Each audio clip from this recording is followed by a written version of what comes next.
आज हम लोग देखने वाले हैं प्रश्नावली 1.1 का पूरा क्वेश्चन आज हम करेंगे। तो पहला प्रश्न है, क्वेश्चन नंबर 1 जो है आपसे कह रहा है, क्या शून्य एक परिमेय संख्या है? क्या इसे आप P बटा Q के रूप में लिख सकते हैं, जहां P और Q पूर्णांक है और Q बराबर शून्य नहीं है। आपसे कह रहा है कि क्या शून्य एक परिमेय संख्या है। तो शून्य जो है, आपको पीछे हम बताए हैं क्लास में कि शून्य जो है एक परिमेय संख्या है। यह एक परिमेय संख्या है। शून्य एक परिमेय संख्या है।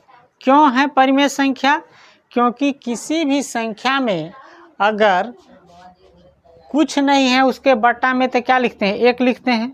उसी प्रकार से शून्य के बटा में कुछ नहीं है तो हम यहाँ क्या लिख सकते हैं? एक लिख सकते हैं। तो क्या हो जाएगा? शून्य बटा एक। और यह जो है इसे हम P बटा Q के रूप में व्यक्त कर सकते हैं। ठीक है।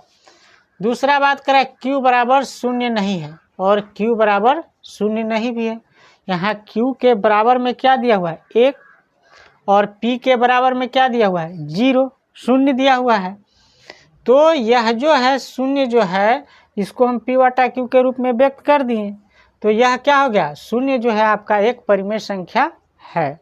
तो लिखेंगे कि इसका आंसर लिखेंगे शून्य एक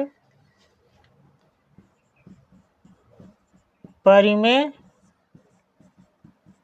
संख्या है। शून्य एक परिमेय संख्या है क्योंकि इसे P बटा Q के रूप में लिख सकते हैं। P बटा Q के रूप में लिख सकते हैं। शून्य को P बटा Q के रूप में यहाँ पे हम व्यक्त करके दिखाएं तो जब हम इसको लिख सकते हैं, इसलिए शून्य जो है एक परिमेय संख्या है जहाँ P और Q पूर्णांक है और Q बराबर शून्य नहीं है। तो आपसे कह रहा है P और Q जो है पूर्णांक है। तो पूर्णांक है कि नहीं? तो आप देखे थे कि एक संख्या रेखा हमने बताया था ना। संख्या रेखा में बीच में हमने शून्य दिया था, है ना। तो पूर्णांक में क्या था? इधर 1 2 3 डॉट डॉट इस तरह से अनंत तक प्लस के साथ था। और शून्य के इस साथ जो है -1 -2 -3 डॉट डॉट माइनस अनंत तक था। तो यहाँ पे देखिए पूर्णांक होने के लिए यहाँ शून्य भी शामिल है ना। शून्य को शून्य पूर्णांक कहते हैं या उदासीन पूर्णांक कहते हैं। शून्य को क्या कहते हैं? शून्य पूर्णांक या उदासीन पूर्णांक कहते हैं। यह पिछले क्लास में हम लोग पढ़ चुके हैं, है ना। तो कह रहा है कि आपसे कह रहा है क्या इसे P बटा Q के रूप में लिख सकते हैं, जहां P और Q क्या है? पूर्णांक है। तो पूर्णांक है तो हम यहाँ पे लिखे कि शून्य एक परिमेय संख्या है क्योंकि इसे P बटा Q के रूप में लिख सकते हैं।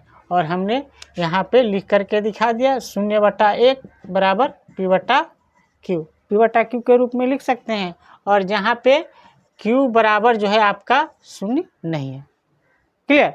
तो क्वेश्चन नंबर 1 का आंसर मिल गया, नोट कीजिए। क्वेश्चन दूसरा देखेंगे, कह रहा है 3 व 4 के बीच में 6 परिमेय संख्या ज्ञात कीजिए।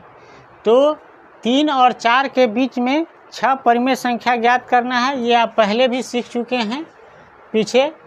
तो यहाँ देखेंगे यह 3 जो दिया हुआ है और 4 जो दिया हुआ है संख्या लग रहा है, लेकिन इसके बट्टा में हम अपने आवश्यकता अनुसार 1 दे सकते हैं। 3/1 और 4/1। तो किसी भी संख्या के बीच का अगर फिक्स संख्या आपको बता दे कि 4 या 5 संख्या निकालना है, तो सबसे पहला काम क्या करते हैं? उस संख्या का जो है हर क्या करते हैं, समान करते हैं। तो यहाँ पे तो ऑलरेडी हर समान दिया हुआ है, तो इसमें हर समान करने की आवश्यकता नहीं है। पहला स्टेप में क्या करते हैं, उस दोनों संख्या को हर को समान करते हैं। क्लियर। यहाँ पे इसका भी हर एक है और इसका भी हर एक है।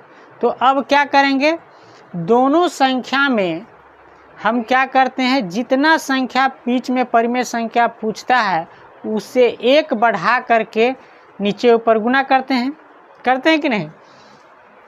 तो यहाँ पे देखिए आपका संख्या दिया हुआ है 3 व 4, दोनों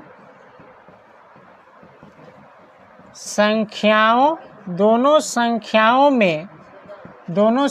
में 6 पूछ रहा है, तो कितना से गुना करेंगे, 7 से। तो 6 + 1 मतलब 7 से गुना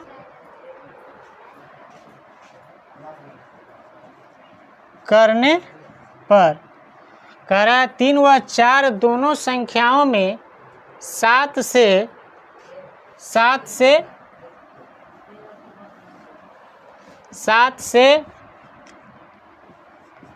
अंश व हर में गुना करने पर। ठीक है। तो अब जो है 7 से अंश व हर में गुना करेंगे तो यह संख्या क्या बन जाएगा, तो देखिए 3/1 है ना, और इधर आपका है 4/1 संख्या। इसके अंश में 7 से गुना करेंगे तो ऊपर भी 7 से गुना हो जाएगा और नीचे भी 3 में 7 से गुना हो जाएगा। यहाँ पर भी गुना करेंगे तो ऊपर में भी 7 से गुना होगा और नीचे में भी 7 से गुना होगा। तो यहाँ पे संख्या कितना प्राप्त होगा, 17 21/7 आपका ये संख्या प्राप्त हो गया। इसका कितना प्राप्त होगा, 7 चौक 28/7। अब यहाँ पे ये दो संख्या हमें प्राप्त हो गए, 21/7 और 28/7।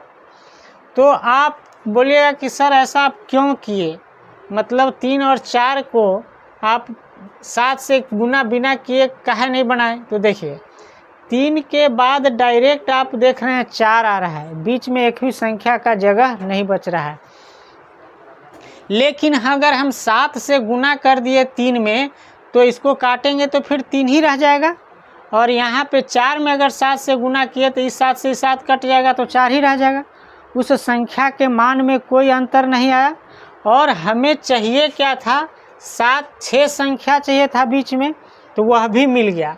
कैसे मिल गया, देखिए 21 के बाद जो है क्या संख्या प्राप्त होगा, 21 के बाद क्या होता है 22, इसके बाद 23, इसके बाद 24, इसके बाद 25, इसके बाद 26, इसके बाद 27।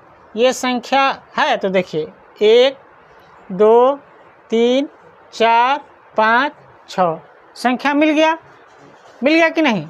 और इसके बट्टा में जो है हम सबके बट्टा में 7 कर देंगे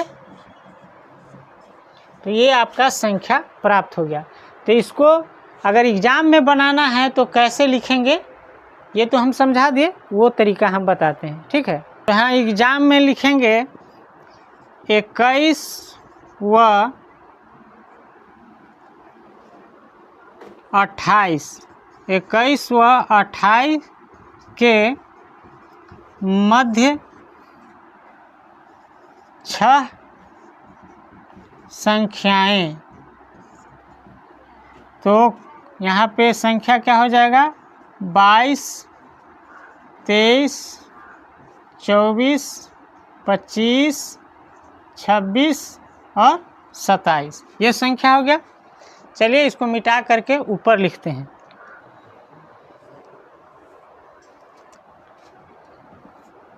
अतः 21/7 व 28/7 के मध्य 6 परिमेय परिमेय संख्याएं बराबर, तो क्या हो जाएगा 22/7, 23/7, 24/7, 25/7, 26/7, 27/7। तो आप यहाँ पे 1, 2, 3, 4, 5 और 6, तो यहाँ पे हमसे पूछा था 6 परिमेय संख्या और 6 परिमेय संख्या हो गया, तो आंसर मिल गया। तो इस तरह का क्वेश्चन रहेगा तो बन जाएगा। अगर परिमेय संख्या नहीं भी बना करके दिया रहेगा, केवल क्या दिया हुआ था 3 और 4 दिया हुआ था, यही नहीं दिया हुआ है 3 और 4, तो इसको अपने आवश्यकता अनुसार इसके बट्टा में हम 1 दे दिए तो मेरा परिमेय संख्या हो गया।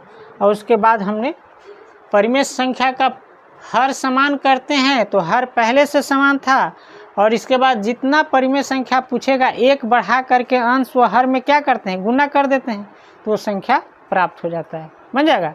पहला स्टेप में हम क्या करते हैं, हर समान करते हैं, तो यह परिमेय नहीं संख्या था तो इसको परिमेय संख्या बनाएं, नीचे में 1 दिए, तो 1 जब दिए तो दोनों के हर समान हो गया, दोनों का हर क्या है 1 हो गया, तो इसको अलग से हर समान करने की आवश्यकता नहीं पड़ा।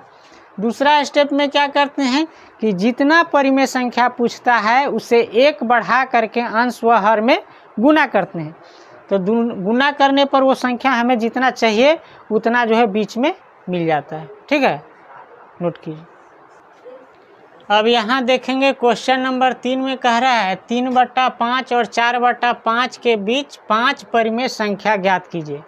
तो यहाँ पे पहला काम क्या करते हैं, अगर 2 संख्याओं के बीच में अगर परिमेय संख्या पूछता है तो पहला काम क्या करते हैं, हर समान करते हैं, और इसका हर जो है पहले से क्या है समान है, तो लिखेंगे 3/5 और 4/5 का हर 4/5 का हर समान है, हर समान है।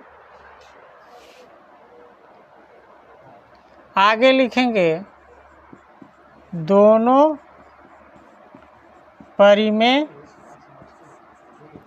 संख्याएं 3/5 व 4/5 में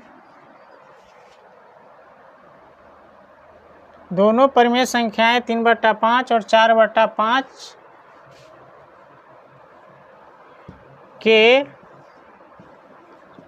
अंश व हर में कैसे गुना करेंगे। यहाँ हमें 5 परिमेय संख्या पूछ रहा है, तो 1 बढ़ा करके, तो 5 में अगर आप 1 बढ़ाएंगे तो कितना हो जाएगा 6 से गुना करेंगे, तो यहाँ पे अंश व हर में 6 से गुना करने पर, तो चलिए करके देखते हैं। तो यहाँ पे देखिए 3/5 लिए, इसके अंश व हर में 6 से आप गुना कीजिए तो कितना प्राप्त होगा 6 18 और बट्टा में 6 30, ये संख्या हमें मिला। आगे देखेंगे 4/5 है, इसके अंश व हर में 6 से गुना करेंगे तो कितना प्राप्त होगा 6 चौक 24 और 6 30, दूसरा संख्या में प्राप्त हुआ 24/30। तो यहाँ पे संख्या बन गया 18/30 और 24/30। तो यहाँ पे देखिए 18 और 24 के बीच में 5 संख्या मिल रहा है कि नहीं, तो 18 के बाद क्या है 19, 20, 21, 22, 23, 24, 5 गो है ना बीच में, तो ऑटोमेटिक हमें 5 संख्या मिल गया, उसे हम बदल देंगे, तो लिखेंगे 18 और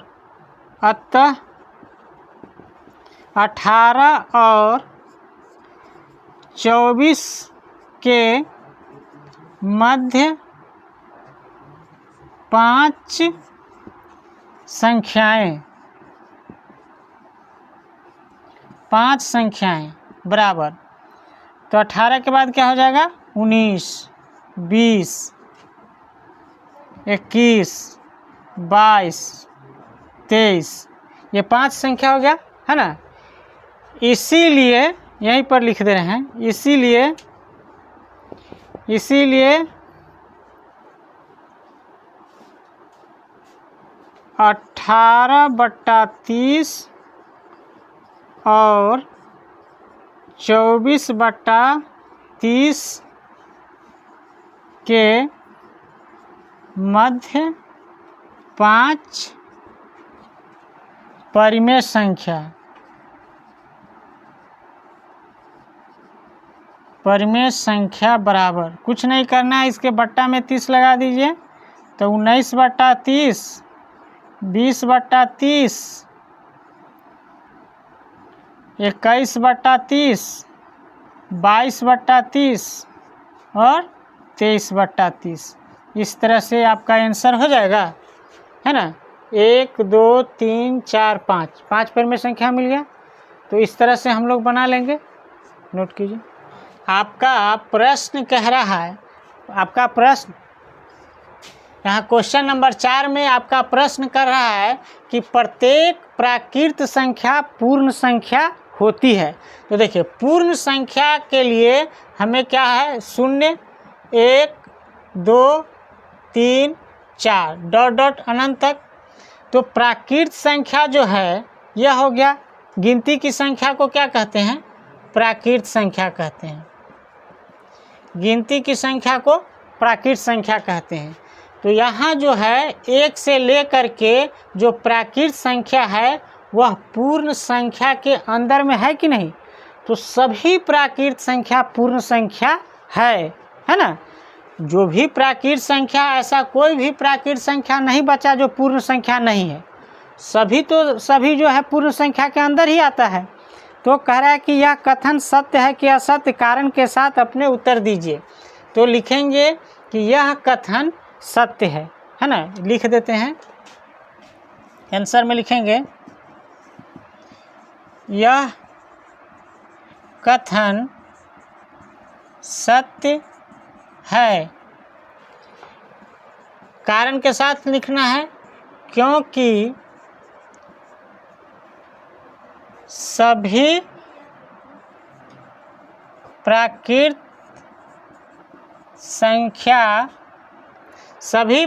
संख्या के समूह पूर्ण संख्या के मध्य होती है। सभी प्राकृत संख्या के जो समूह है पूर्ण संख्या के मध्य होती है, उसके बीच होती है ना। केवल 0, केवल जो है 0 अतिरिक्त, केवल 0 अतिरिक्त होता है। ठीक है, केवल 0 ही ना अलग है, बाकी तो सब है ही। तो इसीलिए यह कथन क्या है, सत्य है, क्योंकि सभी प्राकृत संख्या के समूह पूर्ण संख्या के मध्य होती है, बीच होती है, केवल 0 जो है अतिरिक्त है। समझ में आया? नोट कर लीजिए। क्वेश्चन 4 का दूसरा कह रहा है कि प्रत्येक पूर्णांक एक पूर्ण संख्या होती है। तो सबसे पहले देखिए, पूर्णांक जो हम बनाते हैं एक संख्या रेखा पे समझे थे ना। तो पूर्णांक में क्या होता है, 0 1 2 3 4 डॉट डॉट, इस तरह से अनंत तक। इसको हम लोग क्या कहते हैं, घनात्मक पूर्णांक। इसको घनात्मक पूर्णांक कहते हैं ना। इसके बाद इधर जो रहता है, इधर प्राकृत संख्या माइनस में रहता है, 1 -2 -3 -4 डॉट डॉट, इस तरह से अनंत तक यह माइनस में रहता है और यह प्लस में रहता है। यहाँ से इसको कहते हैं ऋणात्मक पूर्णांक संख्या, है ना, इसको ऋणात्मक पूर्णांक संख्याएं कहते हैं, इसको धनात्मक पूर्णांक संख्याएं। ध्यान दीजिएगा, शून्य को क्या कहते हैं? शून्य को कहते हैं शून्य पूर्णांक, शून्य पूर्णांक कहते हैं, इसको शून्य पूर्णांक कहते हैं या उदासीन पूर्णांक, या उदासीन पूर्णांक कहते हैं शून्य को। क्लियर? तो आपसे प्रश्न कह रहा है कि प्रत्येक पूर्णांक एक पूर्ण संख्या होती है। तो देखिए, पूर्ण संख्या तो 0 से शुरू होता है, 0, 1, 2, 3 डॉट डॉट अनंत तक। ये आपका जो है क्या है? पूर्ण संख्या है, पूर्ण संख्या। तो कह रहा है प्रत्येक पूर्णांक पूर्ण संख्या होती है, तो नहीं, क्योंकि पूर्ण संख्या में केवल घनात्मक है, 0 से लेकर के दाहिने साइड वाला जो है पूर्ण संख्या में है, लेकिन ऋणात्मक मान है -1, -2। माइनस में पूर्ण संख्या होता है? नहीं होता है। इसीलिए प्रत्येक पूर्णांक जो है आपका पूर्ण संख्या नहीं है, क्योंकि रीजन लिखेंगे यहाँ पे हम बोल दे रहे हैं, लिख लीजिएगा। लिखेंगे कि प्रत्येक पूर्णांक संख्याएं पूर्ण संख्या नहीं होती है, क्योंकि पूर्णांक संख्या में धनात्मक पूर्णांक भी होता है और ऋणात्मक पूर्णांक भी होता है, लेकिन पूर्ण संख्या में ऋणात्मक संख्या नहीं होता है। लिख लेंगे, चलिए उसको बाद में लिखिए। प्रश्न 4 का तीसरा कह रहा है प्रत्येक परिमेय संख्या एक पूर्ण संख्या होती है। तो पूर्ण संख्या तो आप जानते हैं 0 से शुरू होता है, 0, 1, 2, 3, 4 डॉट डॉट अनंत तक। ये आपका क्या हो गया? पूर्ण संख्या। तो कह रहा है प्रत्येक परिमेय संख्या पूर्ण संख्या होता है। यह कथन सत्य है कि असत्य, आपको देखिए। तो टोटल परिमेय संख्या जो है, पूर्ण संख्या जो है परिमेय संख्या हो सकता है, क्योंकि इसके बटा में 1, इसके बटा में 1, 1 सबके लगा देंगे तो इस सब एक क्या हो जाएगा? एक परिमेय संख्या हो जाएगा। सभी पूर्ण संख्या आपका परिमेय संख्या हो जाएगा। लेकिन आप जानते हैं कि परिमेय संख्या ऋणात्मक भी होता है, जैसे -1/4 यह एक परिमेय संख्या है, ऋणात्मक होता है कि नहीं? लेकिन पूर्ण संख्या में तो माइनस नहीं होता है, होता है? नहीं, पूर्ण संख्या में तो केवल 0 से लेकर इधर प्लस वाला ही केवल रहता है, 0, 1, 2, 3, 4, 5। लेकिन परिमेय संख्या हमारा क्या है? धनात्मक भी होता है और ऋणात्मक भी होता है। आपका प्लस के साथ 1/4 प्लस के साथ भी हो सकता है, और -1/4 भी परिमेय संख्या हो सकता है। यह भी परिमेय संख्या और यह भी परिमेय संख्या है। तो यह कथन क्या हो जाएगा? असत्य हो जाएगा। इसलिए असत्य हो जाएगा क्योंकि लिखेंगे परिमेय संख्या पूर्ण संख्या, यहाँ लिखेंगे आंसर में कि सभी पूर्ण संख्या परिमेय संख्या हो भी सकती है और नहीं भी हो सकती है, क्योंकि परिमेय संख्या धनात्मक भी होती है और ऋणात्मक भी होती है, लेकिन पूर्ण संख्या ऋणात्मक नहीं होती है। ये लिख लेंगे, समझ में आ गया? चलिए।